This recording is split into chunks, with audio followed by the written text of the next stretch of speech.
डोंगरावरून उडी मारणाऱ्या मुलांना वाचवताना आई वडिलांचाही मृत्यू, संभाजीनगर हादरलं, अंगावर काटा आणणारी घटना। नमस्कार मित्रांनो, मी अमोल आणि तुमचं स्वागत आहे आपल्या महाराष्ट्र न्यूज मध्ये।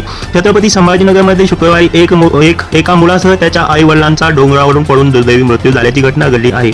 छत्रपती संभाजीनगरच्या तिसगाव भागातील खवड्या डोंगरावरून एक 18 वर्षाचा मुलगा आत्महत्या करायला गेला होता। त्यावेळी त्याचे आई वडील आणि स्थानिक लोक त्याला वाचवण्यासाठी डोंगरावरून वर गेले। आई वडील आणि इतर लोक त्या मुलाला उडी मारू नकोस असे समजावत होते, मात्र मुलगा ऐकवायच्या मनस्थितीत नव्हता।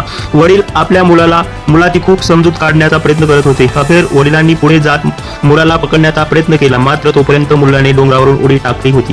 त्याला पकडण्याच्या प्रयत्नात वडिलांचाही खाली तोल जाऊन ते देखील खाली पडले। हे दोघेही डोंगराच्या दरीत खाली पडताच त्यांचा मृत्यू झाला। हा प्रकार पाहून शोक अनावर झालेल्या मुलाच्या आईनेही डोंगरावरून उडी मारली, त्यामुळे तिचाही मृत्यू झाला। या घटनेने घटनास्थळी उपस्थित